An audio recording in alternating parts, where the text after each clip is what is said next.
Ito ang GMA Regional TV News. Balita sa Visayas at Mindanao mula sa GMA Regional TV. Hinold up na nga, ginahasa pa ang isang babae sa Cebu City. Cecil, sino yung suspect sa krimen?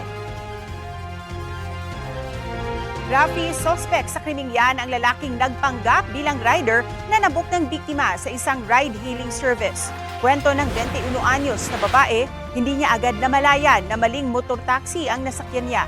Nang nasa bandang Southern Properties na dito sa Cebu City, nagdahilan daw ang rider na iihi. Sinamantala yan ng babae na kunan ng litrato ang plate number ng motorsiklo at ipadala sa kanyang ina. Pagbalik ng rider, tinutukan niya ng screwdriver ang babae at kinuha ang kanyang cellphone na may pera sa e-wallet. Sa takot ng biktima, pumayag daw siya sa mga gusto ng suspect, kabilang ang pakikipagtalik. Naaresto ang suspect sa tulong ng GPS sa motorsiklong inarkilalang pala niya. Aminado siya sa pagnanakaw para daw may pantustos sa pag-aaral.